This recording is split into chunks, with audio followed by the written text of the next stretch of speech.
so late and so far behind schedule. But I do very much appreciate all you have done.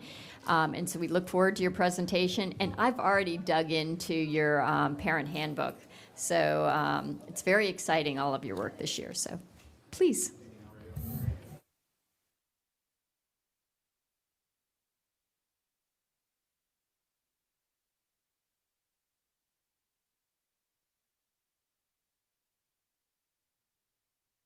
And feel free to introduce your colleagues in the audience as well. Thank you, Madam Chair, and members of the school board for having us present our 25th annual report. Before I introduce my colleagues who are joining me for this presentation, I want to give thanks to the MSAOC members who are here tonight and who have worked so hard in preparing the annual report and the Parent Advocacy Handbook. Please stand up and introduce yourselves.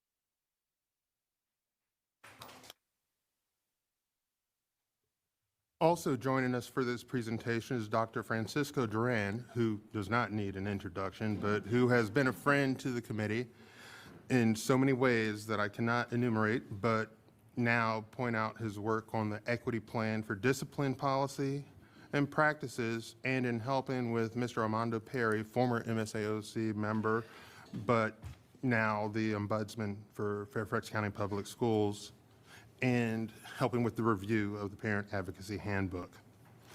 I want to set the stage for why our work here is so important. As we celebrate the 65th anniversary of Brown versus Board of Education, the landmark ruling declaring that separate educational facilities for white and black children were inherently unequal and unconstitutional, we must also acknowledge the inequities that continue to exist in our schools. We remain discouraged that achievement gaps between Black and Hispanic students and their Asian and white classmates have not been eliminated, nor have they closed since first tried in 2005. And while there are some key MSAOC recommendations regarding teacher hiring and staffing that remain unaddressed, there are some that have started to be addressed.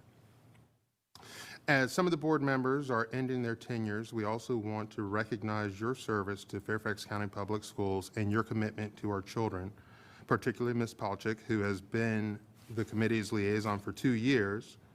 And we also urge you to support our recommendations to improve minority student achievement. So,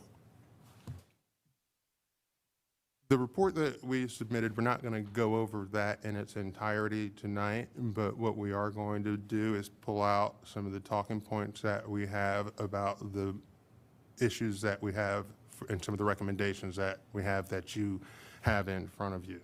So here with me to address any of the questions that you have on those talking points, I have Dr. DeRocher. I'm sorry, Dr. DeRocher. We had a conversation about the pronunciation and I messed it up after 2 times. We have Ms. Rogers, we have Shirley Taylor Norman, and we have Ms. Judy Howard. So thank you. So as we begin,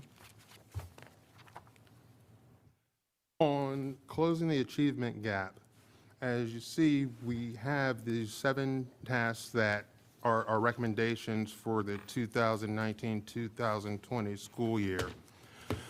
To that point, the efforts between 2005 and 2018, if you look on pages 3 and 4 in your actual report, have not eliminated nor have they closed the achievement gap.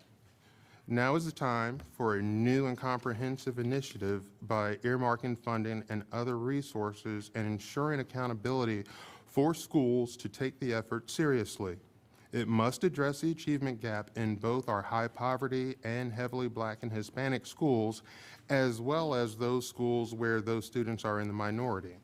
We have listed 7 recommendations in a report, and they are also here on the side.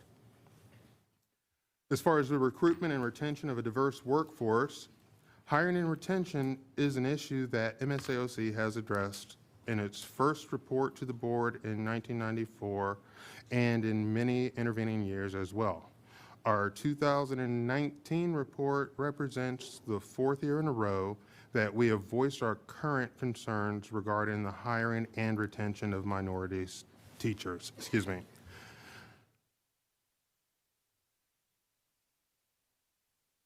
Our time is limited here today, so I therefore would direct you to our 2019 annual report for a more complete presentation of our questions and concerns regarding not only the hiring and retention of teachers of color by FCPS, but also about diversity in our schools.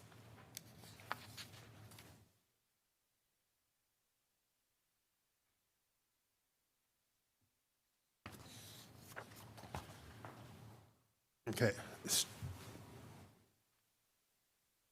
Student discipline.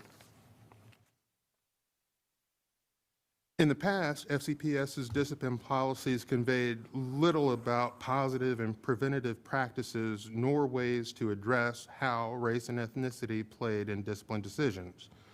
But today we are encouraged that MSAOC's past recommendations concerning disparities in discipline of Black and Hispanic students have been taken up in the revised Student Rights and Responsibilities Regulations and the Student Behavior, Discipline, and Disproportionality Report.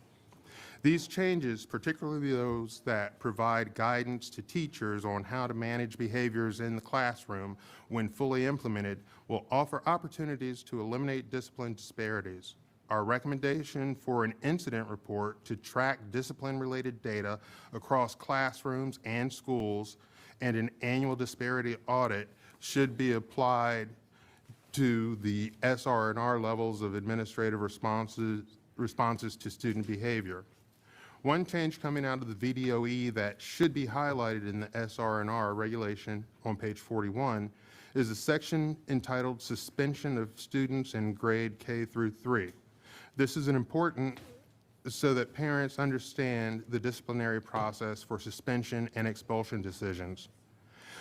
We think there needs to be clarification with respect to disorderly conduct classification on page 21. Disorderly conduct is classified as a Class 1 misdemeanor, and anyone convicted of a Class 1 misdemeanor is subject to a sentence of up to 12 months in jail. We don't believe the intent of the SR&R is to classify certain behaviors listed on page 21 that the student is guilty of disorderly conduct. And finally, we believe that a review of best practices and programs such as the Second Chance program in Arlington County should be reviewed. Advanced academics. We're happy to see the funding and expansion of centrally funded full-time AARTs at all Title I schools in the fiscal year 2020 budget. Full-time AARTs will benefit schools by helping strengthen all levels of the advanced academic program, facilitate training of teachers for more rigorous academic programs in general, and expanding the young scholars and increasing referrals for Level 4 services. And as far as the Parent Advocacy Handbook is concerned, we are going to request additional $50,000 in funding in fiscal year 2021 to provide more copies of the Parent Advocacy Handbook and to help facilitate FCPS prioritizations of the handbook for translations, documentation, and web design and printing. So with that, we will take any of the questions that you have on those topics. Thank you. Mr. Grant, thank you very much. It's an incredible report, and I appreciate how succinctly you presented your findings, because I know that most of us have had an opportunity to read through what you all prepared.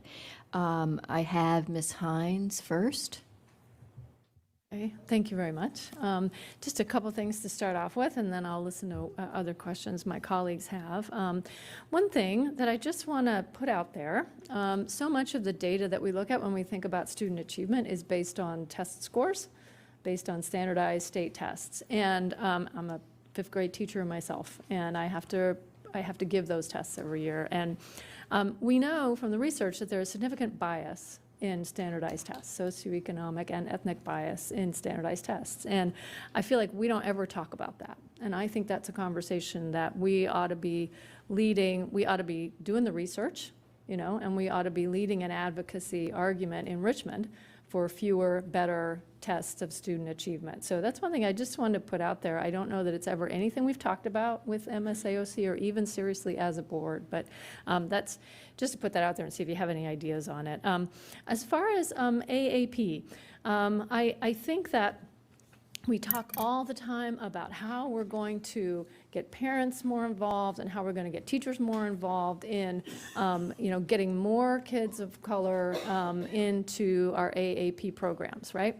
And that is certainly something that we should continue to work on, but it's something that we're constantly working on, and we never quite crack the code. And it seems to me that true equity of access to advanced academic curriculum is every kid, every day, in every classroom has access to it.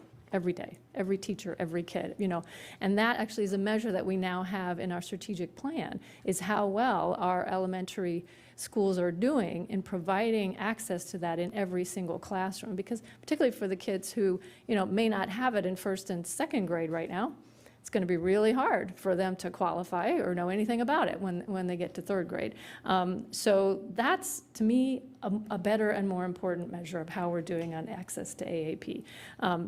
And we're going to have an independent review of AAP coming up soon, and I understand that within that scope, the reviewer will be talking to MSAOC, and I wondered if you had thought about, MSAOC had thought about what your role will be in that conversation and what information you think it's important to give the analyst, that's going to be studying AAP and how well we're doing. And then finally, a question about the proposed charge for next year. Have you thought about what MSAOC will be looking at next year? Thank you. Yeah. So as far as the charge for next year is concerned, although we have had brief discussions, what we are actually going to do is have a meeting of what a reduced committee, a rump committee, to formulate the charge. So it reflects the ideas of the committee as well as the committee members, and takes their different expertises into account. So we have thought about it, we have not formulated it as of yet.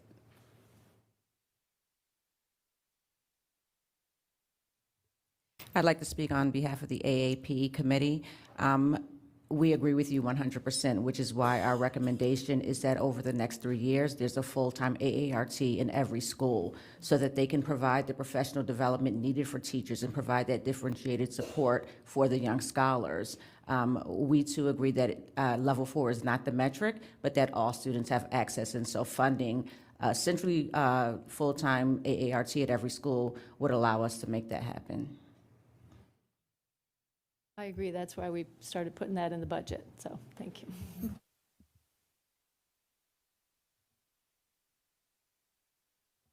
Okay, so I believe I have Ms. Evans.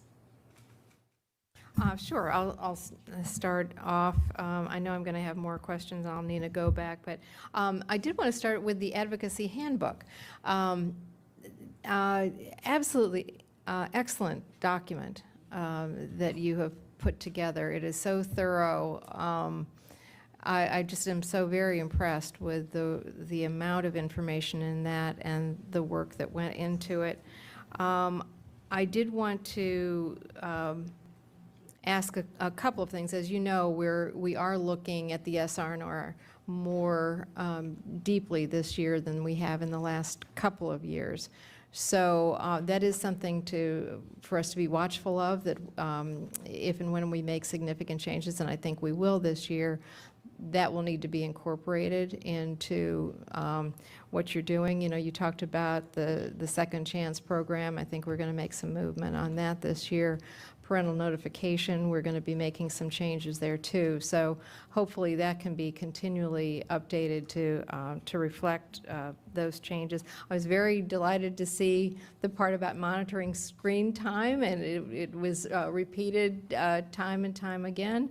I don't know if you want to get into any other health issues that may be more, I realize it's already a very long document, but certainly there are some other things that people can be doing. But I was very glad to see the mention of monitoring screen time.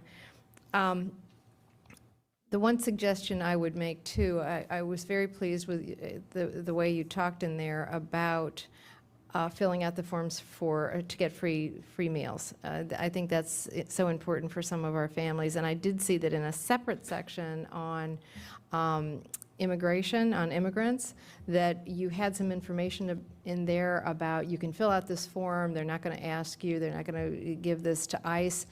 That probably should go right there front and center. You know, we know that there are students and parents, rather, in our school system that are reluctant to fill out those forms. And I think that's a communications piece that we should be sure that none of our parents are afraid to fill out that form and get their kids the breakfast that they need and the lunch that they need. I'm almost running out of time here, but I certainly support getting more funding to get the handbook out.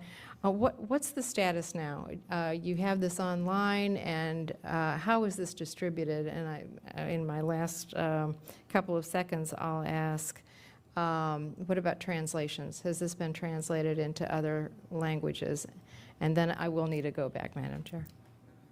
Okay, so the process for the handbook, it has actually,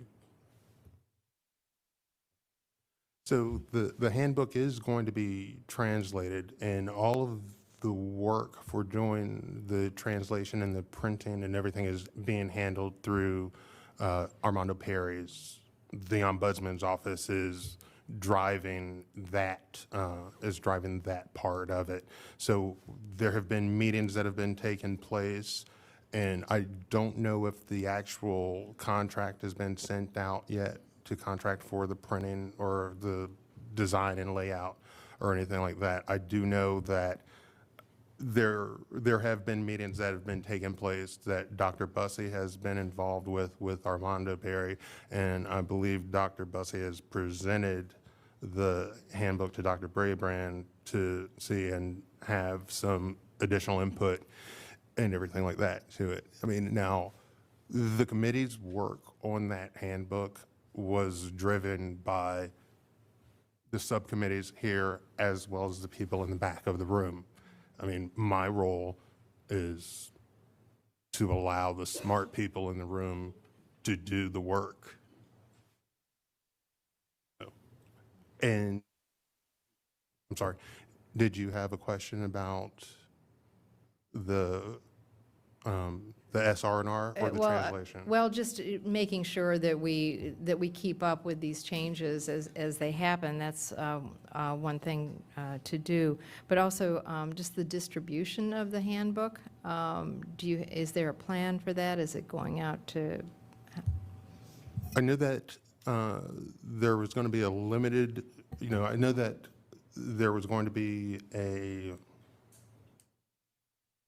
initial run of a certain amount, that there would also be translations. I forget how many different translations there were going to be. I believe it was 4. The translations are being done for all the traditional number of languages that we would do for all of our documents, and Armando Perry is working very closely with Dr. Bussey on that.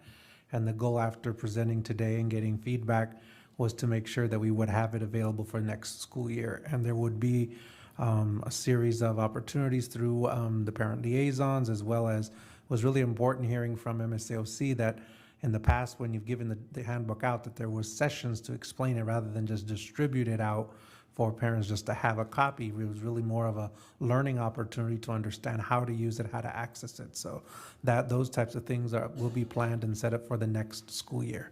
But yes, we absolutely are working with, now that the committee has done their work and presented to us, working on making sure we have the translations in all the languages that we normally do. And by next school year, you mean this fall? Yes. That's wonderful. Thank you. Ms. Strauss. Thank you all very much for this report and for all the recommendations. Gives us a great deal to think about. However, I'm going to challenge you. On the one hand, absolutely work on the SR&R and making sure that we have AART teachers in every school, access to the most stimulating curriculum in every school. I agree with Ms. Hines. I'd said SR&R and teacher hiring, all the rest of it. But I sometimes think that our metrics for student achievement is really very narrow, because we look at SOL scores, et cetera. And we had a very fascinating conversation, a report last night on career pathways. And when we talk about access to meaningful content, learning opportunities, apprenticeship opportunities for all students that actually connect to their future, other than just test scores or where they identified for center-based gifted. I would recommend that you take a look at the whole issue of career pathways, because that really looks, I think it is an effective way to prepare children for the future, because it's looking at STEM, it's looking at business and IT, it's looking at medicine, it's looking at a whole range of programs that we need to do a better job with in providing for children. But then all students really need to look at that, because if we are looking so narrowly at either standardized tests or how many kids get into the gifted program, I think that we're sort of chasing the proverbial, ring on the merry-go-round. And I think we lose sight of the tremendous opportunities for all of our kids. So that would be my one interesting recommendation. I think MSAOC has never looked at that holistically to see how we serve all children with that. Because I know in the very beginning of the report, and one of our goals is access, let me see, get back to it, access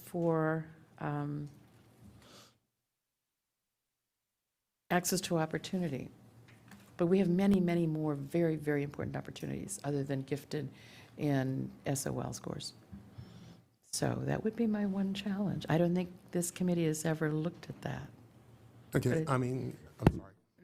Right, okay. I mean, I definitely would agree with you that there are other measures that, realistically, there are some children and some students and some adults who might not,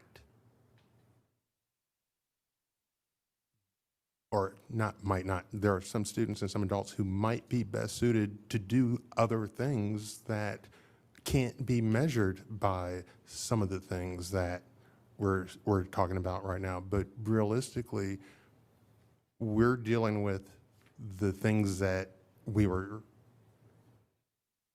given to Right, no, I know. deal with. Right, and that's why I'm challenging you. I would love to see the participation and the success rate across all of our children, and particularly with our minority children, except that we're all minorities now in Fairfax County, but our children in poverty, I'd like to see how all of these other broader programs that really prepare all of our kids for life.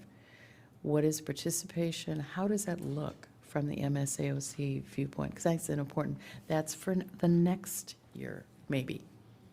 But I would challenge you. And if I could just add, as we were working on the equity profile with MSAOC, they were challenging me to consider other metrics around access, participation, and not just honing on it as well, but to Mr. Grant's point, that's the data that they've had to work with. So Part of it is staff needing to help provide them with more data, and that's part of their push to me was, how can you help us look at other data? Because what we have access to, what they have historically had access to, has primarily been standardized achievement results. So to give the committee a charge, which is great, we as staff then have to support providing that detail of data to be able to analyze that and disaggregate it in a way. So we certainly can partner together on that. But I just want to say publicly, know. they pushed me to say, what more can you help us with? And No, as we I know. look through the equity profile, really making sure that they had access to be able to do just that. Because right now, there's limited ability for their advisory committee to have access to that data. Staff, we have a lot of access, but we have to make sure we're also providing that avenue for them. But anyway, equity of access to these other very rich and wonderful programs, I think, is an important piece for the school board and in another year. But I think it really, when we speak to opportunity, there are amazing opportunities that we've not really looked at, I think, in a granular enough level. Absolutely. Thanks. Thank you, Ms. Strauss. Ms. Keys-Gamarra? Thank you guys once again for a great report. I remember being here last year, and I remember, Dr. Howard, you started with a statement about, how many years had you been on? Was it 20 years you had been working with, or you looked at the, all the reports and summed up that you were saying the same thing every year. So I want to start with, you asked at that time for information that you had not received, and the board agreed with you that you should have it. So I want to make sure you received it.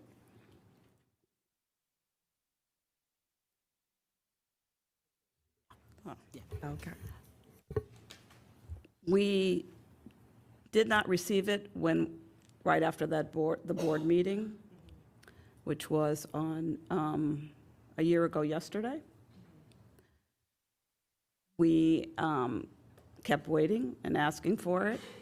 We finally did actually file an actual written FOIA request, although under Virginia law, you're not required to file a written FOIA request to obtain information. So we've actually filed a formal written FOIA request to the school system. This is all laid out in a footnote in our report that can give you the dates of all of it and all the steps that we went through.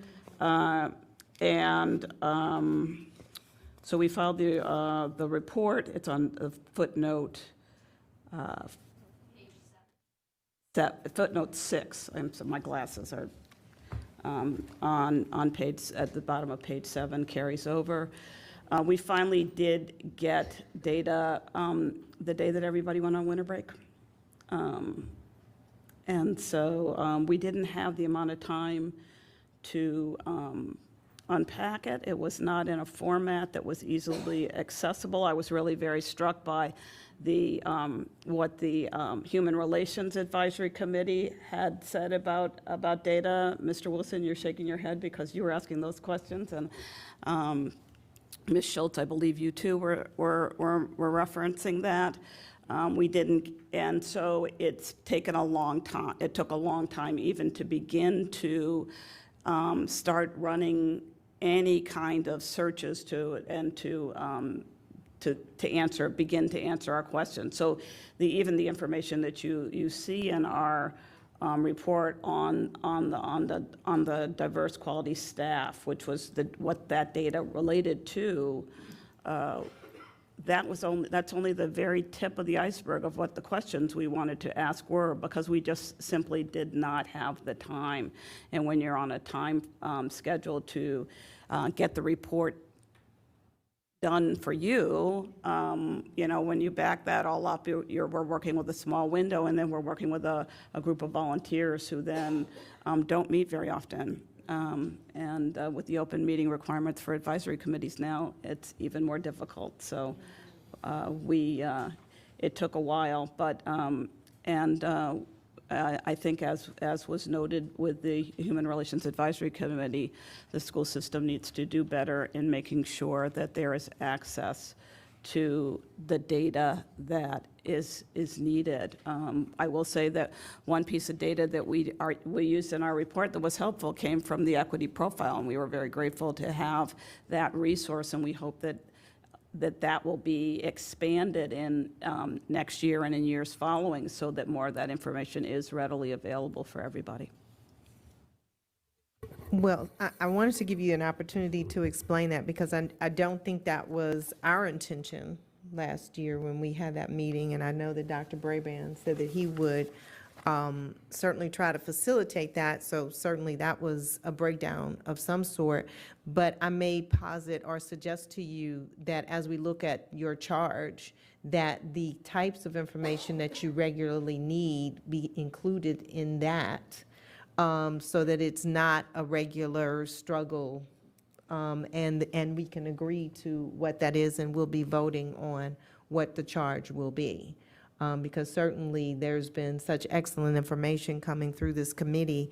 You know, hopefully we don't have to go through the process like, you know, raising children and praying that eventually somebody does what we said, right?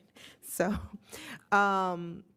so I wanted to make sure I started there. With respect to the student rights and responsibility, we are working on that, and so I'm not sure if you've seen the updated documents and the equity reports. The equity reports I found to be very helpful. I hope you found them as well, but I hope that any comments from your committee members as we go forward, because we won't be able to implement everything from those reports, but we're certainly making a gallant effort, and we'd love to hear your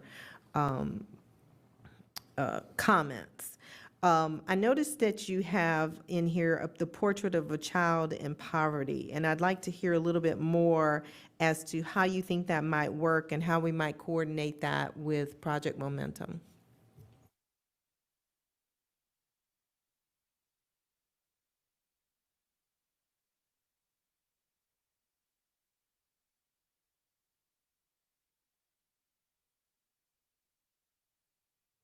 Yeah, so on that, I think we'd have to come back and get back to you with that.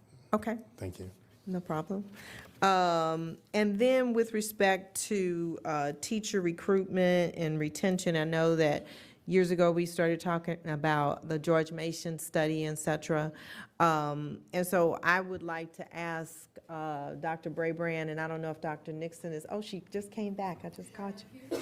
Yes, right on cue. So I would love, as we go forward, it feels like we get information every year and we just get more information. I'd like to see more proactive action as to how we might be able to tie some of your recommendations and have ongoing discussions, perhaps with Dr. Nixon's shop and Dr. Brabrand, if you want to speak to that, because I think there can be a point of just we're bringing it every year, as you pointed out last year, and I'd like to move beyond that to action points, Dr. Brabrand. So if anybody has any thoughts on that, and my time is up.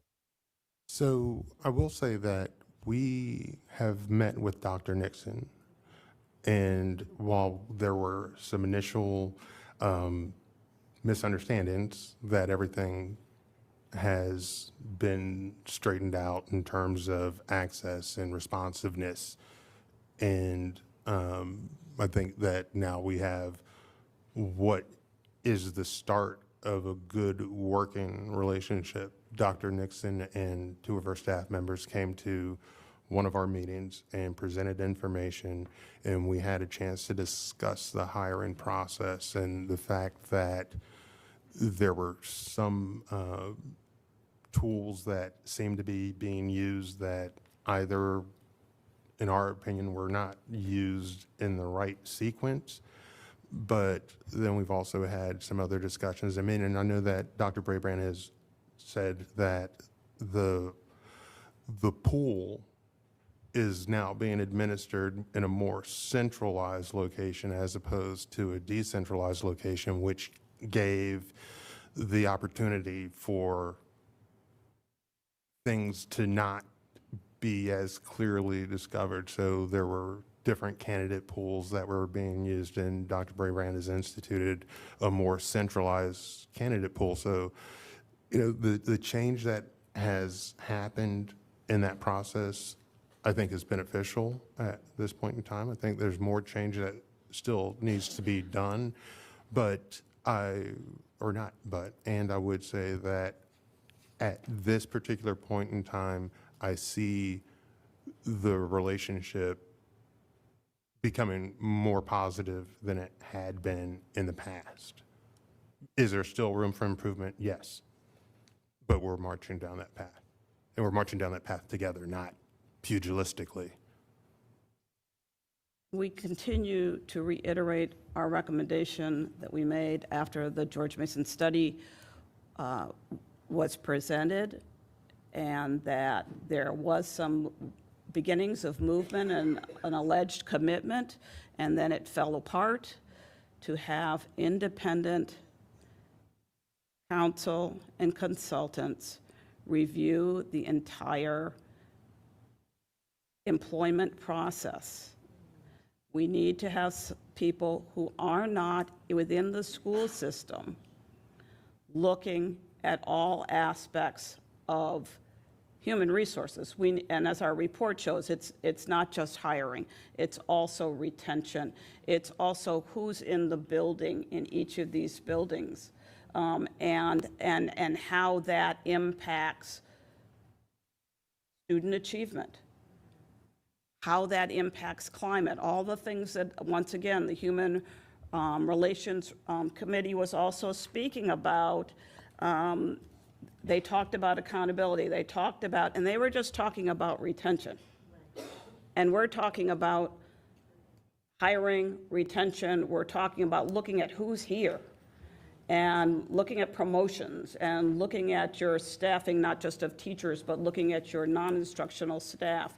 I know the state of Virginia is looking at that very critically right now, and there was just a Commonwealth Institute report on the whole issue of the problems that Virginia is having with, in all of the school systems in Virginia, that they are not staffed well with non-instructional staff. That includes your counselors, your psychologists, your social workers, and the like. And so we think that you need to have people come in, and there are people that I can tell you, I have a list, who come in and do this, who can look at the whole process, can look at what's happening in buildings, and ask questions and make evaluations in a very different way. I think it's particularly important on the issue of teacher retention and trying to get at why people are leaving. People don't burn bridges. People don't sometimes know, or if there was something very unpleasant, people don't necessarily want to talk about it, and they're not going to talk about it to the people that necessarily are asking them. And there needs to be something in place that comes in, and when you have outside counsel who come in, they can look at things very differently. They can ensure to protect the confidentiality of the people they speak with in a way that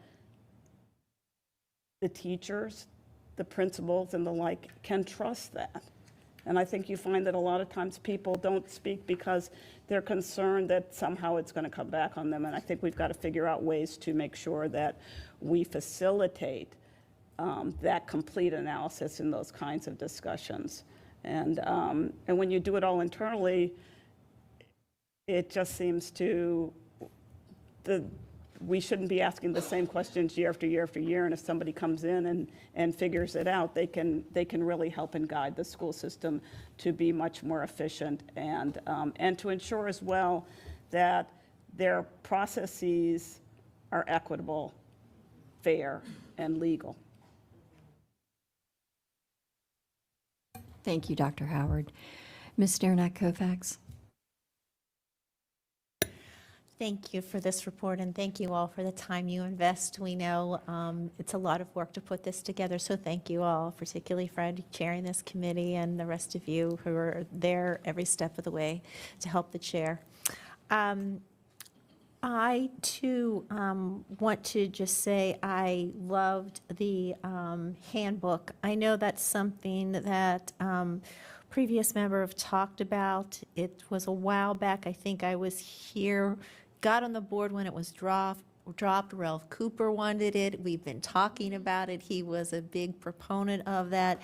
Everything that I look at is wonderful. It's so very important to, I think when you put it into words and writing, how important it is to be your child's advocate.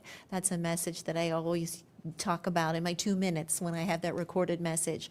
But to say it and then to have your steps outlined the way you do, I think it's, for some people that may be simple, but for some, particularly those from different cultures and new to our community, it's a perfect way to do that.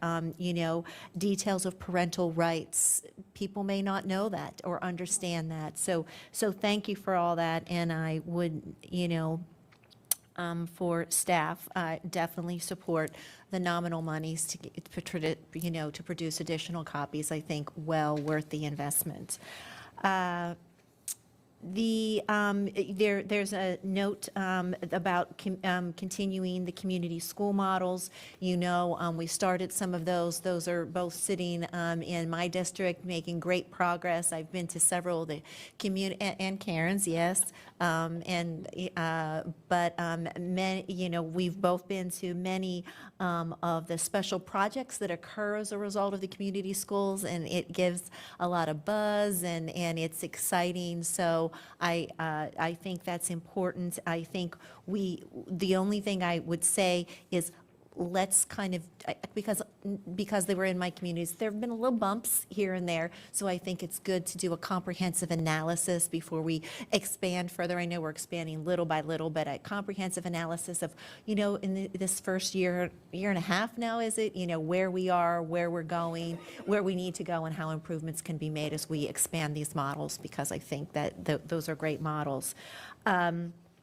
Also, I was a big proponent with many of my colleagues of getting the advanced academic resource teachers funded for, and even though we couldn't fund it for everyone, the Title I schools is where we felt it was most important, and there was some negotiation back and forth. We were able to get full funding for all the Title I schools, so that was very, important to all of us on the board as we all embraced that idea. Next year, I hope to be able, because this is something that the advanced academic the committee, APAC, has, I've been off and on during my 8 years on the board, the liaison to that, and I know that's something that you all have been asking for several years, so I hope we can continue to do that. I'm out of time, so I guess I'll have to go back. But Dr. Duran, I'll just do it, go back. It's too complicated. You can't do it in like half a. Well, I guess for me, because it made me think about the community schools model, the newcomer programming was not mentioned in here at all, and any success rates for that, because, part of what, the reason that was started in our high schools was to deal with the gap that exists in the high schools. So I noticed maybe just because there's so much information here. But at some point in time, I would like a comprehensive an update on the newcomer programming, and if that has brought success to that gap. And I'm going to let Dr. Presidio respond to that, and then once he's finished, Mr. Wilson, you're on deck. Yeah, we'd be happy to do that, and there's a couple different opportunities to do that. We certainly could do that through the student success report or in a different work session, or also in the charge, possibly as part of the future charge for MSAOC. The first cohort is not completed their 4 years yet, so we'll have some preliminary data for our pilots for 18-19, for the pilots from last year, 18-19. Just, is it year 3 we're in now, before the 4 years, is it year 2? For our pilots, we've got 4 years of data. We'll have the next year, the additional expansion. The additional, yeah, because I think, if those models are proved successful, we chose to start it in the high schools, but it's something that many of our elementary schools could benefit from if we can replicate Am I those putting you models. on for a follow-up? Maybe. Next. Yeah, go ahead. Okay. Mr. Wilson. Thank you, Madam Chair, and thanks to all of you for this presentation. I mean, this is, it's a superior report. And as some of my colleagues have already mentioned, the Parent Advocacy Handbook is really an amazing document. I have to say that when I first picked it up and saw that it was 87 pages long, I groaned. But as I quickly scanned through it, there is a ton of great information.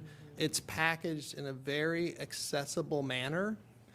So it's sort of like it's user friendly, so that if you're a parent and you're in this handbook, you can see, okay, this is the elementary school, here it is in a nutshell, here are the questions that we answered. That's exactly the direction that we have to go if we're going to outreach.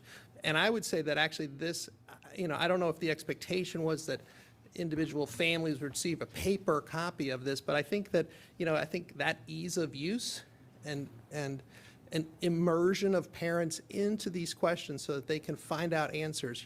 How many SOL and tests does my high schooler need to pass? Get out of high school was one of the questions. Really basic questions that are not necessarily, available to a parent or that they need to find out.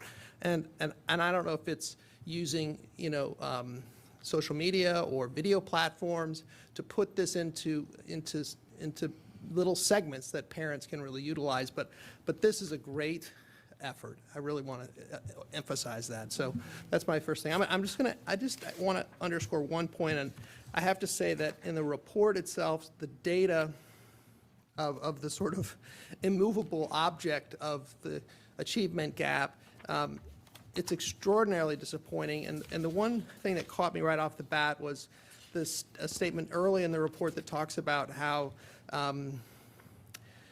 that the Strategic Plan Goal 1 report didn't explain how previous efforts to close the gap have not been successful. And that would be very useful information to the board as we try to evaluate the policies that we want to put in place and then the priorities in our budget to figure out how we can use our funds to best get at this target. Because I think that, this goes back to 2005 and there's been effort after effort, well-meaning, but obviously not effective.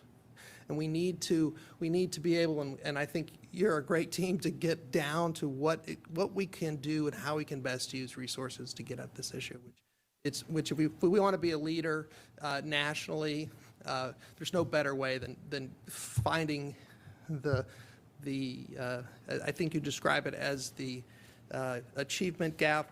I can't remember. You had a great phrase for how we implement the closing the achievement gap framework, I think you called it. The closing the achievement gap framework. That is like a silver bullet that every school system in the United States would love to be able to look to Fairfax County and say, hey, they figured it out. And it doesn't have to be a perfect solution, but just a solution that works, something that moves us forward. Because if you look at this data, despite our efforts, we didn't have a whole lot of success. Thank you, Mr. Wilson. Do any of the members of the MSAOC want to respond to that? Yes, I would say that from one perspective, the reason that I would think that it has not been successful in the past is because it was only looking at one aspect. The team that we have here and the members there identified the fact that these are not one-off issues. They're connected. One feeds the other, and it feeds the next one. If you've got students being sent to the principal's office, they're not getting instruction. They're not going to pass. So it's not a siloed approach. We're thinking that we've got to have a comprehensive approach that is addressing multiple issues at the same time while holding everyone accountable and responsible for the outcome. And it also ties back into sharing the data and sharing the information, because you've got to be able to see what's working and how this change on this side is impacting a change on the other side. So again, we have a very dedicated group of members on the committee, and they're just doing excellent work. Thank you. Thank you. Dr. Brabrand, are you? I would just say this CAG framework, Mr. Wilson, is absolutely the framework that can close the gap. We've had it, but we haven't said this is going to be part of what we call the theory of action. This is how you're going to do the work in schools. And we're going to be presenting at the leadership conference a theory of action that has this front and center as part of our work. You know, access to rigor is one of the metrics in the strategic plan that you see in multiple places now. College and career readiness, you heard from the advisory group last night, some of the work that we're doing to be more marketing the classes. And again, that's the equity about who knows what about the courses, access to those courses and the summer school program, family and community involvement. We had the first parent survey that was taken. You're going to get a report in 2 weeks on that at the July work session. And the big nugget out of that, not to steal their thunder, but we've done a lot at parents. We need to do more with parents as partners. But that's our first dipsticking deep with parents. We haven't had a parent involvement policy, and we're going to bring you a parent involvement policy for Fairfax County for the first time ever. We've had school policies with Title I schools, but we've never had a division policy. Just like we didn't have a vision for discipline, which you all are working with us on to redo the SR&R that was been talked about tonight, we're going to reset the vision for parent involvement. We never had one, and we're going to bring you a proposed policy. Ready to Learn, we've talked about early childhood and school readiness, and I'm hopeful that more of the work in SKIP is going to get us closer there. The relationship building is all the equity modules that we are working on. You're not to get to building relationships with kids, we've got to have adults who are building relationships with each other and have the skill set to know how to do that with other kids, and they need to be able to do it in a diverse environment, and we do. We still have, we talked food deserts last night, we still have really diversity deserts where there's simply no diversity in a school, and that's what this report says. 20, 30 schools, nobody.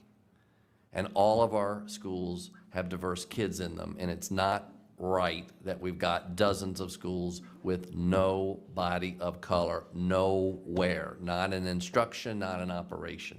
And we've just let it roll because our data has been focused on schools and not centralized looking. And that's what we did when we changed the hiring process. We did, Ms. Howard is right, we did bring in an outside consultant to review our hiring approach, which was, Scott, you can't keep doing it local, you've got to centralize it. But I will tell you for that part, and I realize there's some other outside looks that maybe we can do. But one thing they did say is, Scott, you can continue to change the structures, but what you've got to do is change the hearts of the people who are making the hiring decisions, that hiring for diversity is hiring for student success, is hiring for excellence. It's not just a nice thing to do. It's not throwing my good deed for the day that I brought somebody in who doesn't look like me. It's because I care about the vision for students to have success, that I know I need people from diverse backgrounds to have it. So it's a little bit of your mindset about why you're choosing to hire for diversity. To meet some system goal, or that it's good for our kids, and that it's going to give us student success, which is the first thing we said we're going to do in the daggone strategic plan. So I think we're starting to make the right moves. And I acknowledge, I know I'm using this to just say the overall. Yes, we had a rocky start as I walked in with data, and it was rocky even a year into it. It's been corrected. And Dr. Nixon, who is here, deserves fundamental credit for resetting a relationship that I know is going to move us in the right direction with this group, with the data. And the work that Marty and Helen have done to start to know we have, and Marty was a RAS. Without RAS at the table with HR, instead of some separate group over here, we're never going to get, because the RAS have the principals, and principals still make that final hiring decision, even if it's a centralized pool. So I think we're on the way. The AAP, AART hiring, the AAP study that's going to come, we're on our way. We still have a lot to do, and I know 25 years we should have had a lot more done. I'm not leaving here unless the board directs me to leave here without putting a dent in this gap, and I think it's going to happen. And the last thing I want to say, I think the state is about to tell us soon that part of what Pat Hines said, if we start to really, and we've hired a teacher this year as part of the equity plan to review our curriculum for who is missing and how our own curriculum is even presented and what messages it's sending to kids, even when we think we're doing a good job sharing the standards. And I think the state is beginning to realize they have that same equity issue themselves in the standards of learning that we're putting on kids. Have they looked at those standards of learning with an equity lens in the implicit or explicit messages that are being sent kids when teachers are teaching that content, particularly, for example, like all of our U.S. Virginia history standards at elementary, middle, and high school. So there's improvement on the way, and we have more to do, and I look forward to working with MSAOC in the years ahead. Thank you, Dr. Brabrand. Ms. McLaughlin, please. Thank you. First of all, I apologize for the committee having to wait so long and for the delay on the board's part. Thank you for being here and allowing us to review this outstanding report. Having served as a liaison, I see this report and I miss not being able to work directly with your committee because really this is outstanding work. I want to begin by saying, as someone with a background in social work, I really care deeply in particular about the fact that when we look holistically of why we have gaps, it's not only disconcerting to see these gaps, and so that's why your deeply embedded data in this report is so important for us as a board. But one of the things I do hope as we continue to look at how we're going to really make progress is we've got to bring the poverty piece into it as well. Because as we know, when looking at the whole child and we look at what are barriers here, some of the initial data that we've gotten from FCPS is that regrettably many of our children of color are also dealing with poverty, and that presents another whole barrier. And so if we can disaggregate it out, then I think we can start to look at where are we falling short, not just on the poverty piece, but what about where it isn't poverty? I mean, that's really important when we're looking at students where it's not poverty at all, but if there are still gaps there, then that's going to tell us how else do we provide solutions than just thinking of singular ways to address it. So I just wanted you to know at a very macro level that I believe my colleagues and I are finding it very serious when you look at the disproportionality and the gaps that are here. And I want to just thank you again for the investment of time, because you've given us a lot, and I'm certainly committed as a board member of asking our staff that whether we're going to need, one of your most primary recommendations is to get outside consultants. I know that Dr. Duran's team, Dr. Sloan Presidio's team, there's only so many people on their staff. But what you have brought in this particular report, it deserves to have a very deep analysis done to better inform the board and the superintendent. You can tell in 3 minutes, and I have 35 seconds left, that there's not enough to cover in here. We'll see if we get to go back at this late hour. But again, I really want to emphasize that what you've brought is so rich to this discussion. I'm very thankful for Dr. Duran's office and his work, and that we're bringing it to the regional superintendent's level by having our equity specialists really saying, how do we close these gaps region by region? And finally, I'll share with you that I spoke with one of my principals who was lamenting not having enough diversity in his elementary school. And he said it's really hard sometimes because he will interview a phenomenal candidate, and that candidate has multiple offers from multiple school divisions, and that's just a small piece of it. but that is one of the things that we also struggle with as well. High competition, because even who's graduating from our schools and going into the teaching profession is such a tiny number. A lot of work to get done. Thank you so much for helping us get better at our commitment to making this a better school division for all. Thank you, Ms. McLaughlin. Ms. Schultz. So I think this is a gold standard of what a committee report should look like, first of all. And I think, no, I'm serious about that. I do think, I have some very specific questions. If we go to page 14 of the report, this is on the disparity of, in the buildings. In figure 2.4, it says you have 26 schools with no full-time Black teachers, and 26 schools with no full-time Hispanic teachers. Are those the same schools?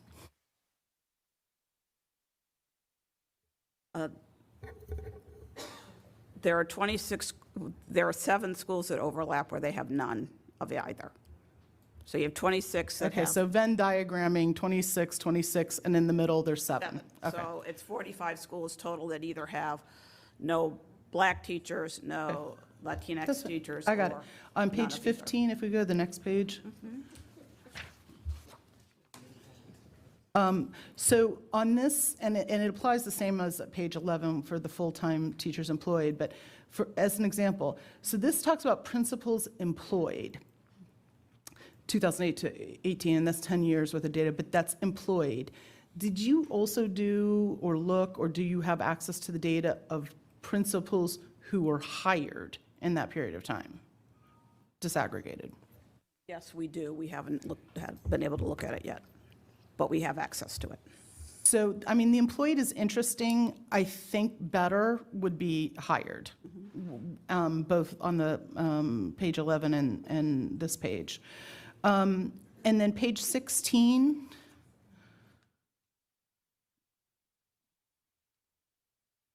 So the second paragraph, to me, I'm like pulling out my nuggets.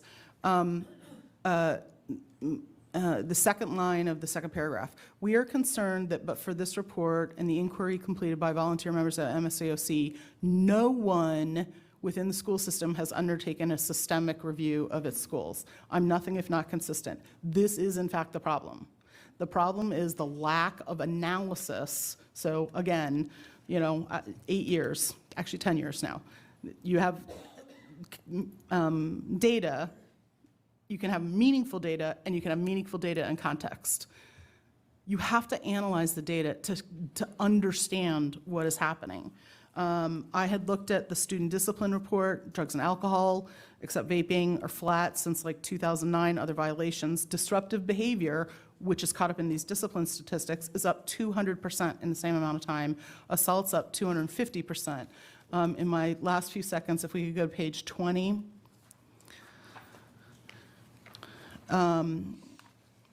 This is, so 10% of students who are Black are at 30% suspensions, 14%, by the way, of students with disabilities is 40% of all discipline infractions. There's a 19%, you have to understand this, Dr. Brabrand, a 19% swing. So if you look at 10%, students who are Black make up 10.2%, but are 29.2% of the total suspensions. Then flip to the other side, white, 39.5 down to 20. It's 19%. It's a flip. So when I have passionately for 10 years talked about reforming student discipline, sometimes to the ire of principals, and I'm sorry, but sometimes to their ire, the reality is that students who are male, who are minority, and who are students with disabilities are grossly disproportionately affected by our discipline process. That is why, I clawed my way through, sometimes not so happy principals to get to this point. And now there's the data to show for it. This is a beautiful report. I'm very proud of you. And if I get the chance of a go back, I have some other things. Thank you, Ms. Schultz. Anybody can comment if they want. I have put you on the go back list. I know. Yes, okay, so thank you. You know, there again has been a lot of work that has gone in, and although we're digging and looking through, and I don't see Emmanuel here because he does a lot of the analysis and everything like that, but we realize too that there are some other groups that are impacted the same way. I mean, there are some commonalities that we have with other committees that we've heard some of the same stories about the disproportionality.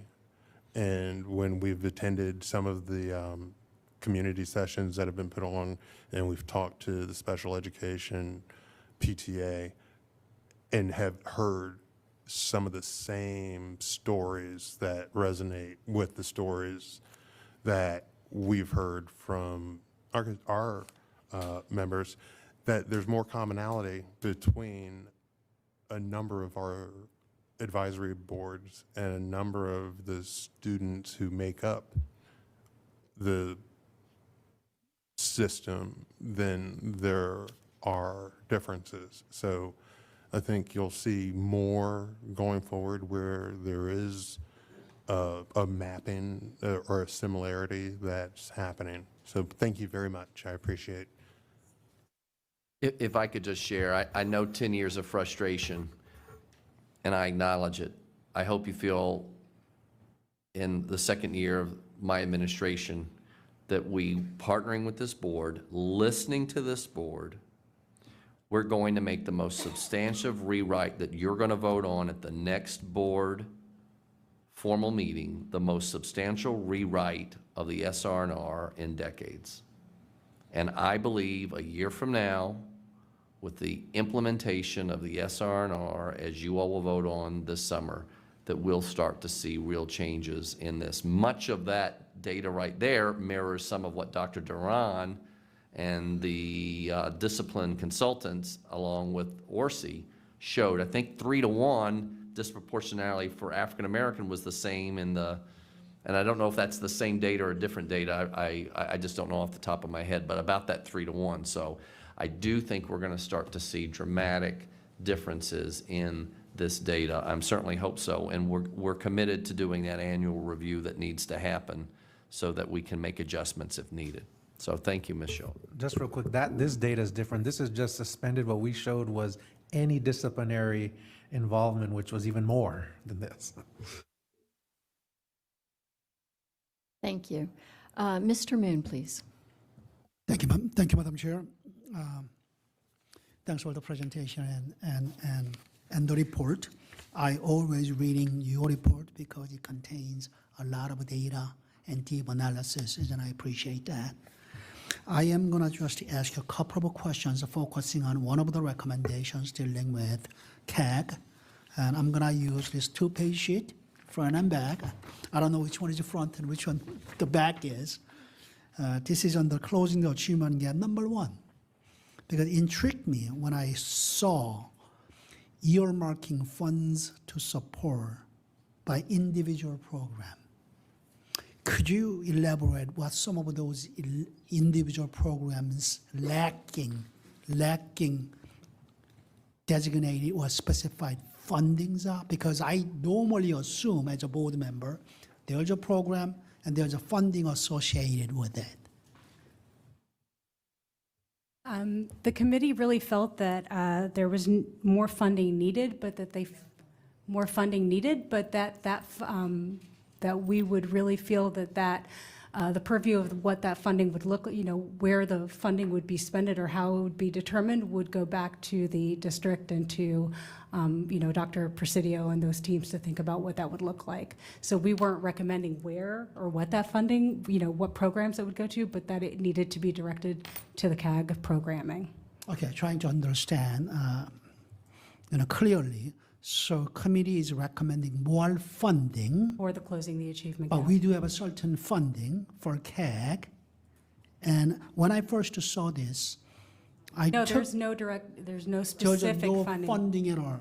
Because Yes. when you say individual program, it could be, there are, many different programs associated with student achievement or even reducing the achievement gap, such as it could be AVID program, it could be Young Scholars, it could be other programs, and we have a funding associated with those. But whether you're talking about some other programs or you're talking about existing programs, but with more funding, I'm trying to have a clearer understanding of what you are requesting. Right, so that there wasn't a budget item, right? Is that what, right, there isn't a budget item for the achievement gap. But there's no funding. Go ahead. There's funding for programs, individual programs that you might think would fall under the umbrella of closing the achievement gap, but there's no budget item for the closing the achievement gap effort. If there is a framework, there should be a funding source that allows you to designate what programs get what. That all those programs don't necessarily even fall under the closing the achievement gap manager who we now have in the school system. If you look at some of these programs like Project Momentum and then Title I and other programs, they're all overseen by different departments, and that all needs to be, we think that it all needs to be. Should be under one umbrella. It should be under one umbrella. There is a closing the achievement gap manager, what manager is that the title, who's relatively new to the school system, and she's been participating in MSAOC meetings, and she doesn't have any funding other than, I guess, her job, and it would be nice to, we'd like to see some greater framework So that would possibly pull there it up. could be additional programs with Absolutely. additional funding. Absolutely. But that there needs to be money that is earmarked for the specific purpose of closing the achievement. Okay, thank you. As a follow-up to that, since I was talking about individual programs, or individual programs are being mentioned here, maybe this question goes to Dr. Duran. Do we have a sufficient, or if any, the summer or weekend programs helping maybe underachieving students to meet their academic achievement goals? Because sometimes I get to think about whether some of those struggling students may need additional instructional time or additional academic assistance outside the school, normal school setting. So your question is, do we have sufficient? Do we have any program, or do we have enough sufficient programs? Well, for the summertime, we've cut back quite a bit on our summer funding, and primarily at the secondary level, it's for credit recovery purposes and for students to be able to, basically that's what it is at the secondary level. The elementary level, we have Young Scholars, and we've talked about, and Dr. Presidio has presented around the need for how do we expand more opportunities for Young Scholars. But beyond those two main things, correct me if I'm wrong, Dr. Presidio, those are the two main summer opportunities we have. And so that would not be what the research would show is sufficient for what students that might have gaps that might need additional support and time for. So primarily, those are our two buckets. I'm looking for something beyond credit recovery. Well, that's all we have currently someone, at the high school level. Someone who should be even achieving at a higher level. Correct, which is what I said the research would say. Whether we have programs or funding to support Not at a those. district-wide level. There are some schools I know that do use some funding to create programs for their school, but as a division, we do not have I division-wide would love to see. approach. I would love to see division. Taking a look at what we could provide, especially During during summer. Yeah. Thank And I will also comment on on the previous one about the funding, earmark funding. One other challenge that we need to work on, and we have been working on, is making sure when we have our budget requests, and actually in the adopted budget, to show in the strategic plan where it's connected to the closing achievement gap framework, which is what we have been asked by this board, I know, to do more of. So that's one piece of it, is identifying it, but that's not all that the committee's saying. It's not just identify what's there, it's also we need additional funding. But it goes back to, I think, a previous comment that I made to Ms. Strauss's suggestion is, the committee can only look at what they have, and so when they don't have a budget that outlines what is going towards closing achievement gap, it's really difficult to be able to provide a good analysis and good recommendations when that data is not there that way. Madam Chair? Yes. Mr. Moon, I was as one of the... going to yield my 57 seconds to Dr. Brabrand. Okay, that's fine. 57 seconds. 57, go ahead and time, and I'll be good. As Mr. Moon is one of the great historians of this board, our summer school and weekend programs are but a shadow of what they used to be. That's the truth. And if we want to start to move in that direction, I have all kinds of ideas. Even yesterday, I was inspired with the career cluster about the career summer program. Why couldn't we open our academies during the summer and let kids who can't access them during the school year access them during the summer? TJ has a summer school. TJ kids go to summer school. Why can't all of our kids get a TJ-like summer school experience, whether they're at TJ or not? So we need to revision. It's not going back. Summer school, all we're doing now is the basic credit recovery. And that's required, and it's important for kids who need the credit.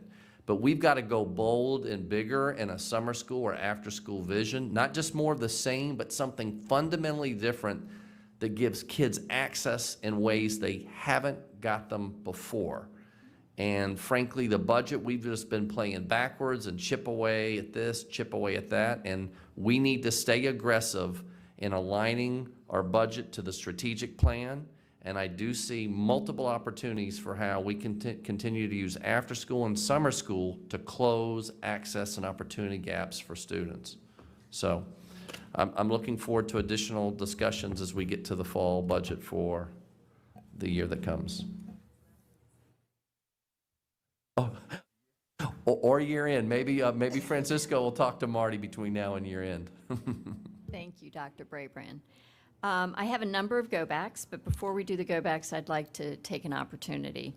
First, to thank you all for an excellent report. It is always a pleasure to have you all here, and it's usually one where, frankly, I leave with a sense of despair of, oh, we still have so many issues and we haven't made any headway. This actually is a bit more optimistic than previous reports because of the collaborative effort that between you all and staff and our HR. So I very much appreciate it. And most importantly, I love the parent handbook and am very happy to support any additional funding. Although I think it would be helpful if we had a bit more graphics because it is pretty language intensive, and many of our parents who will benefit the most from this may not have the patience to go through as much reading as this requires. I'd also like to see it accessible from, have a mobile app so that a parent can just kind of search it a bit and take a look and get additional information. I would suggest that there are some small improvements as far as when we talk about the school board, let's not forget the at-larges. They're not listed here. And when we talk about, is it too early to think about college or is it too early to think about TJ, we should also be saying, is it too early to think about career pathways? Because that really is important. The other is this little sheet is fantastic because it actually highlights something that we've been struggling with for a while, which is our accountability model.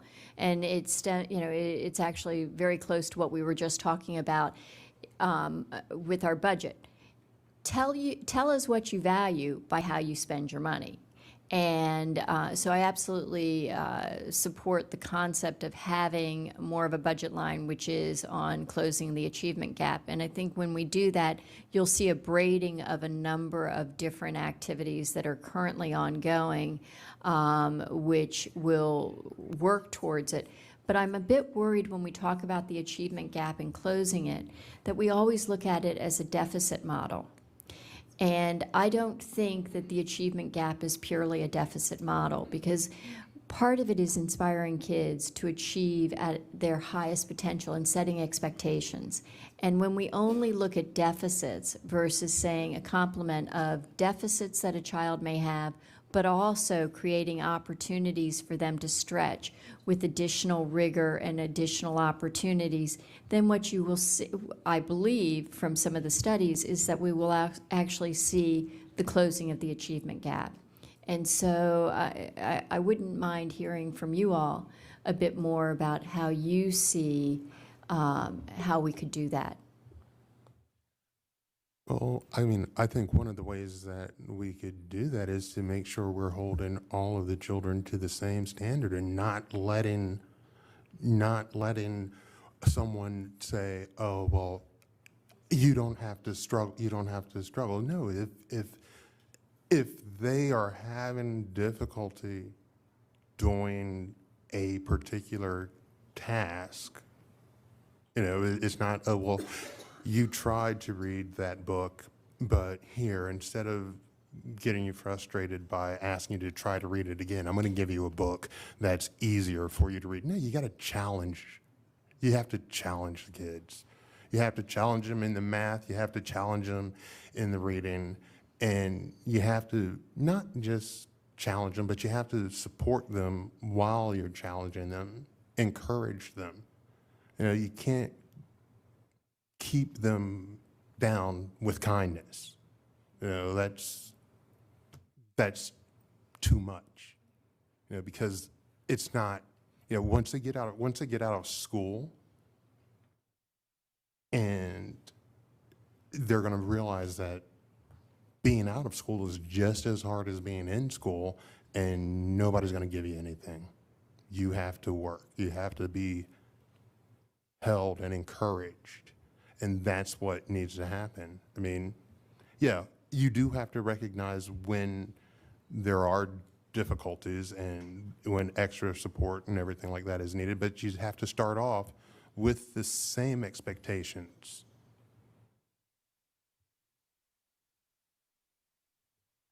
Dr. Brabrand, you referenced the 6 drivers in your comments for the 6 drivers for the Closing the Achievement Gap framework. One of the things that our Closing the Achievement Gap subgroup did was start talking about how we might, as an MSAOC subcommittee, start to think about the work that we're doing through the lens of those 6 Closing the Achievement Gap drivers as well, because that helps to kind of connect the work that we're doing with the work that the district is doing as well. There was also reference to the whole child approach, which we referenced in the report because of that connection, which also references conversations earlier around, you know, we're looking at test scores and those metrics, and that's not always the best way to kind of think about achievement for students. And if we take the look at the 6 drivers, we are taking a more whole child approach because we can start thinking about student achievement through the whole child lens, through those 6 drivers. And as an MSAOC, we can begin to make those connections to the work Dr. Presidio and members of his team came in and presented to the MSAOC around the 6 drivers. And we as a group can make those connections a little bit more explicit through that work and really take maybe a closer look at how we can look at those opportunity and access through each of those drivers as well. Thank you. So I have quite a few go-backs. I'm going to limit the go-backs to no more than 2 minutes because it is very late already, but I'll start with Janie Strauss. Thanks. I've asked this question before, and this is really for Dr. Duran. Our ability to measure individual student progress, and I don't know if we've never been able to do that successfully, because obviously as parents, we know our own individual children. We watch the progress from kindergarten through high school and the ups and the downs as they go through. But in your professional life, have you seen any models that would enable us to do individual student progress? Because then we have a better idea, I think, of what works layer upon layer, grade by grade, this piece, this piece, this piece. Because right now we're dipsticking at a grade level or other pieces, and we're not looking at the same children as they progress. Are you talking specifically about standardized achievement? I don't know. Monitoring? Any way of being able to better. To expand that, there's a couple of things. One, yes, there is some models and ways to do that from a standardized achievement perspective, and the state is looking at how they might change some of the growth model in terms of accountability around that. But then the other thing, if we want to expand what I'm hearing from some of your colleagues around how do we look at project-based learning and conceptually, and how do we do portfolio approach to see how children are improving through mastery of concepts and skills and not just the standardized way. So I think there's the two different approaches, and I think it's important to look at holistically both of those. But yes, there are a couple of ways that are, we don't generally use them now. We haven't been using them now in the sense of following standardized achievement, because generally when you look at the way it's been done from grade to grade, it's not the same group of students. But there is right now the state is looking at how they will be able to follow that in a way where it's looking at the same group of students from grade to grade. That would be You want to add helpful. anything to that, Dr. Presidio? I mean, just real briefly, we already have a lot of data that's available to schools to look at student performance growth from grade to grade, and not just looking at standardized achievement, but looking at internal assessment information that we have on student performance. But to Dr. Duran's point about incorporating some of the ideas that came up here, we also have a model for our academic and career plan, Right. which is really still kind of in its infancy, which would do exactly, I think, really what you're talking about, is combine where students are academically with setting academic goals and thinking about things that they're interested in doing after they actually leave the school system. So I think we're really on the right track with that. We Great. just need to continue on our implementation and our support work. I think that would tell us a lot more about what is successful, what is not. And And the last thing I would say is I think that the challenge is how do we then monitor that at the division level, and how do we look at it school by school? Because a lot of the things we have in place now are more for individual teachers to be able to do that with their classes, or maybe even principals can do that looking at classroom to classroom. But the challenge we have is the system is not set up to really look at it at scale. right. But, you know, it was never easy in the first place, so challenges. Thank you. Ms. Evans. So I wanted to go to some of the issues I wasn't able to get to on my first round. Appreciate the acknowledgement of some of the progress that we've made, even if we're still not there yet. And I wanted to thank you for collecting that data on the number of schools, the 45 schools that don't have either an African American or a Hispanic teacher or either. You know, that's something that we absolutely have to address and deal with and acknowledge. So that puts it in slightly different terms than we've been thinking of it, I think, in the past. So appreciate that highlight there. And perhaps, you know, you were here to listen to HRAC, and I don't know if you've interacted with HRAC when it comes to hiring and retention, but perhaps you should, and you don't need to answer that right now. But because I've only got 2 minutes, and then you can answer. I certainly support the idea of enhancing and increasing our number of true community schools. You know, we have some schools that are doing a lot already, just, you know, with the resources that they have. But I would love to say, I love the idea of having at least one elementary school and one middle or high school per region. I think that could, I hope we pursue that. You know, that will take some time and effort, but I do hope we pursue that. And I appreciate, Dr. Brabrand, your passion for this too. I mean, I think your response to this is as it should be. You know, that we're going to get this done and be proactive and take this advice and move forward. So hopefully, the next time you come to us, we'll see that progress. And last but certainly not least, I have to raise an issue that I think our school system and possibly every school system in America is facing, that affects all of what you've been looking at, and that's the issue of socioeconomic resegregation. I think this is something that our school district is going to have to attack. It's a huge problem. It's a huge, complex issue. I don't expect, I Ms. challenge you Evans. to think in those terms in the future when you're looking at some of these issues, because we know that it has an impact on student achievement. So I hope that we can, Evans. in the future, task MSAOC with helping us with that. And with that, Thank I'm you. happy to get any reaction that you might have to any of that. Okay, so as far as the interaction with HRC, no, we've not interacted with them, but tonight, listening to their report, we see that, again, they are a committee, an advisory board that we have some commonality with. I mean, and what I'm finding in my first year as chair is that we have commonality and we have overlap with many of the other advisory boards. And in the past, it seems as if each of the advisory committees were siloed in their own thing and not necessarily collaborating with each other on issues that could move forward. And I hope that going forward in the next year that we will have collaboration with a number of other advisory committees. So.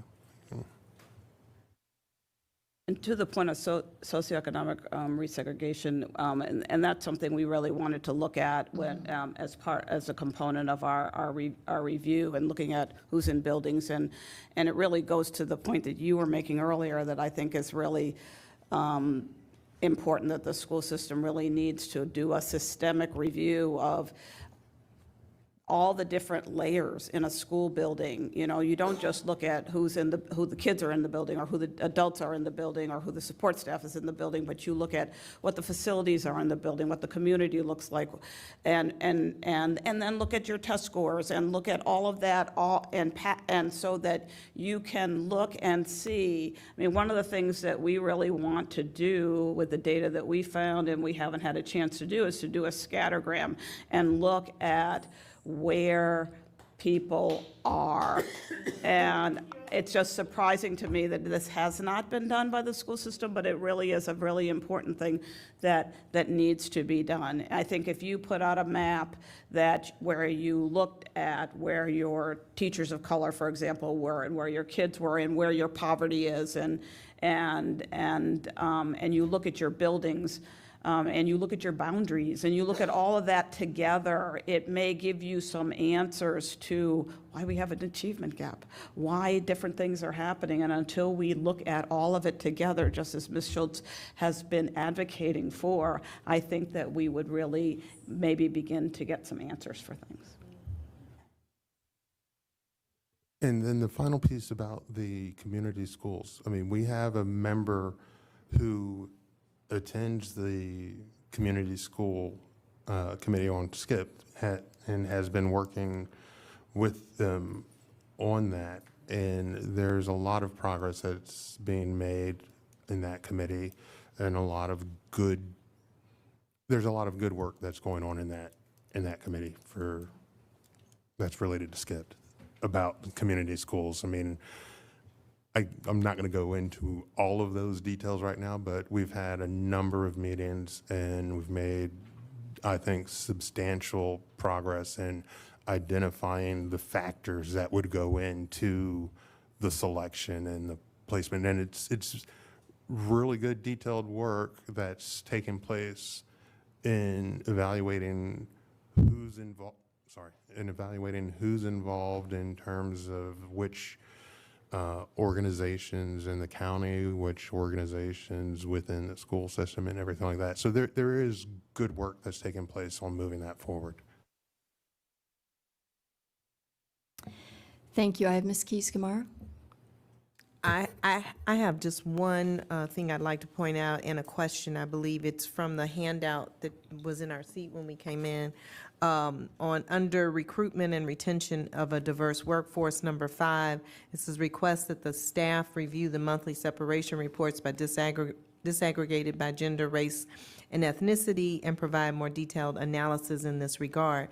We do receive monthly reports, and I have asked for disaggregated information. So is that, Dr. Nixon, is that not information not available to the public? Is that only given to the school board, or? I'm sorry, it's published, it's part of the record, so it's on the board docs. Okay, so I'm trying to figure out how this committee could get it easily. because I know the report is made to us monthly. So If it's asked of me, I will provide it. Okay. All right, thank you. That's no problem. And I'll just add So to, we're asking, right?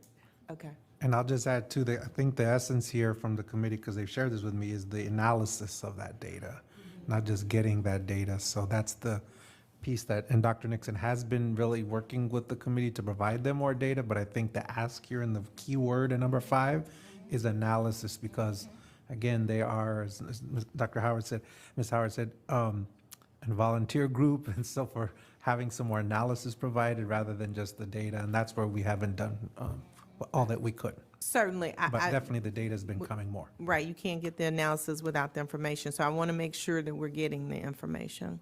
Thank you.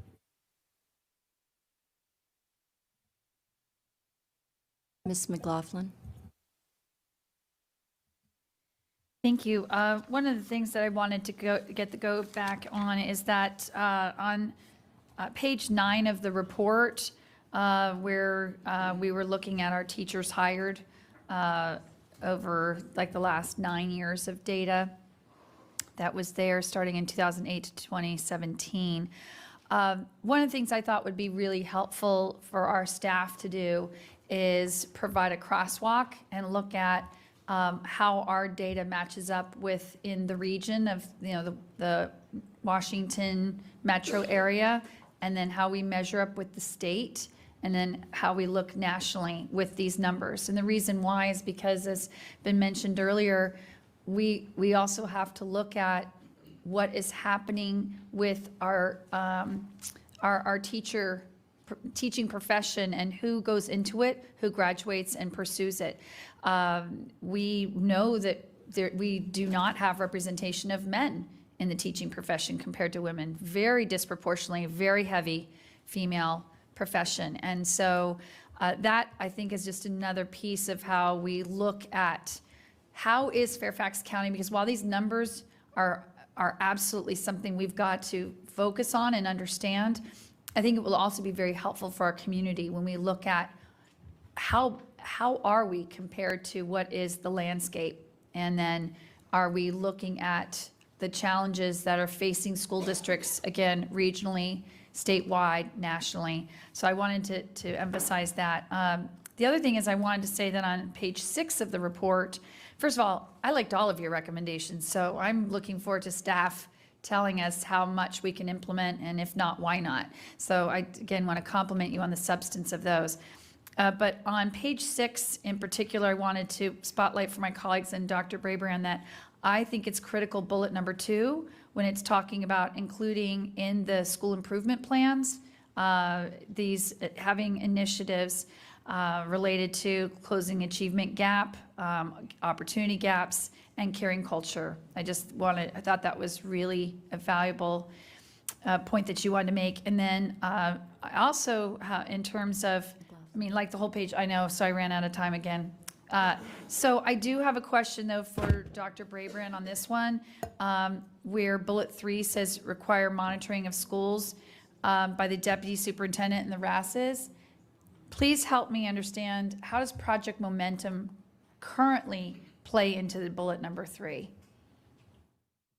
which is the monitoring of our closing achievement gap efforts? And if not, then how can we do that? Right, so Project Momentum, the RAS get all of the school and region's academic data, including SOL data, and the OSS team looks at what are the particular... OSS defined for the public listening. The Office of School Support Team, of which we have one now for each region, with which your support last year in the budget, we were able to create an OSS team. Project Momentum was just for 40 schools that had accreditation challenges.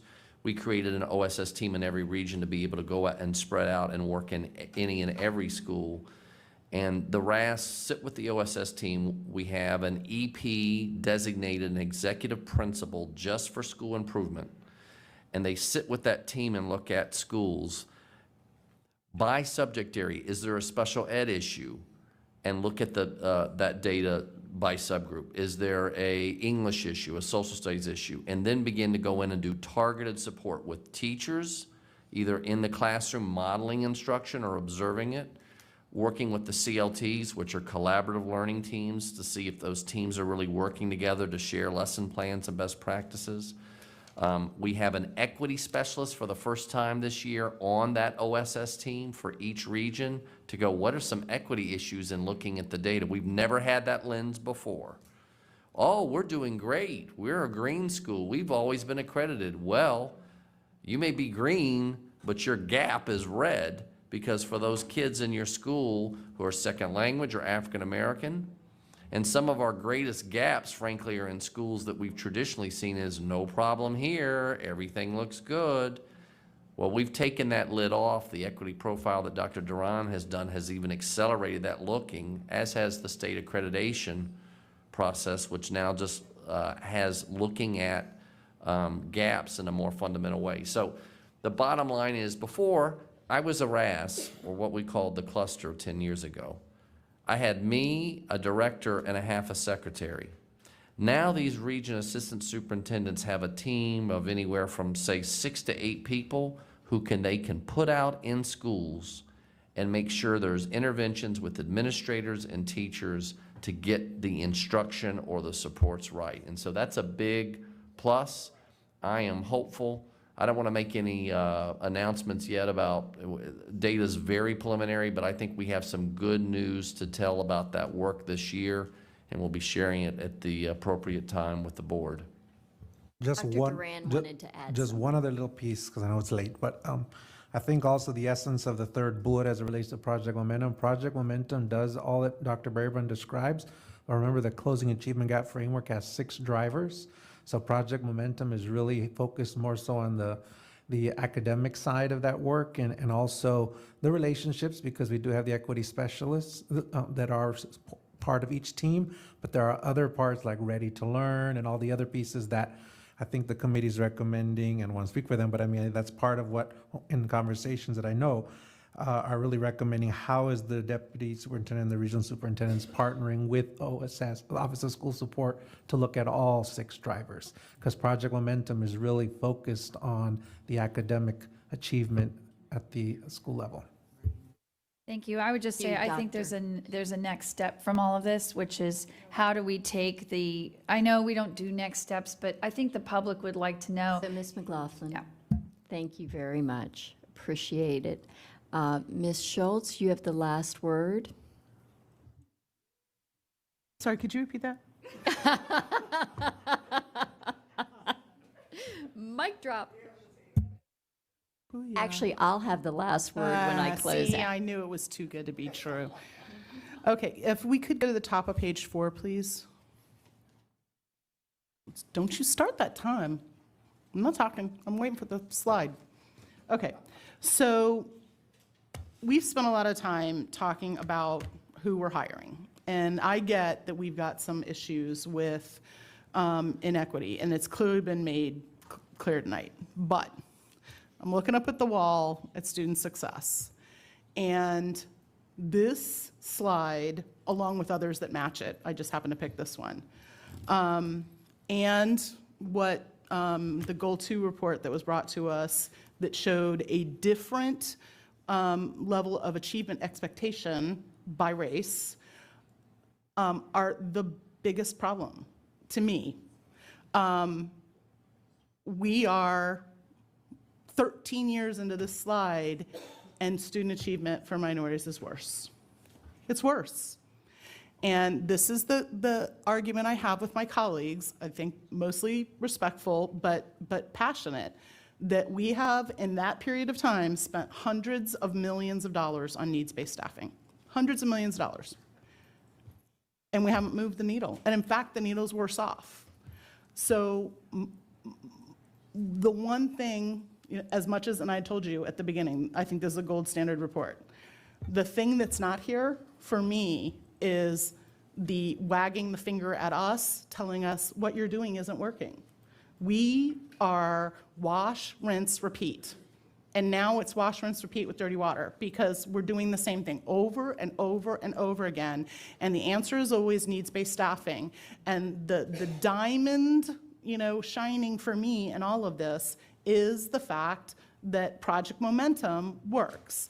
And Dr. Brabrand, one of the first things I did with you was give you a superintendent out of Colorado's contact information and their risk profile version of addressing individual schools and school populations, identifying risks, exactly what we were talking about tonight. What are the things in total, when you take the full picture of data, that identify a risk? A new principal could be a risk. A principal that's been there for 14 years could be a risk. All of these issues are how you get to a profile. I have one last thing because everybody else went. If we go to the top of page 12, this is the other thing that's missing, and this is a tough thing. Can you make that a little bit bigger because it's hard to see? This is what's missing, and it's the complete picture. You have the diversity of qualified applicants and the diversity of hired teachers, and there seems to be a gap there. What you don't have, that's the Paul Harvey rest of the story, is what were the offers? The offers, that's what rounds out, okay, we may have offered all kinds of options, and if people don't take the offers, we can't help that. And that's where the analysis gets 3D and complete, and then I'm hoping actually that, this is a nudge to staff, this is something that I've been looking for a long time. This is how we understand really what's happening on the ground. This is not just a disparity between applicants and hires, until we understand the rest. Who's being offered. But we also, at this point, have to look at how do we build the bench, and that is really creating opportunities for our students to actually enter the teaching profession. I mean, our core job is education, and so we should also be creating opportunities, and we are with Teach for Tomorrow, but not only with Teach for Tomorrow and creating incentives for kids to come back, but and boys, because we don't hire, I said kids, I did not. I'm just saying the disparity exists for men too. Yeah. No, so it is a complex problem that we have to unpack.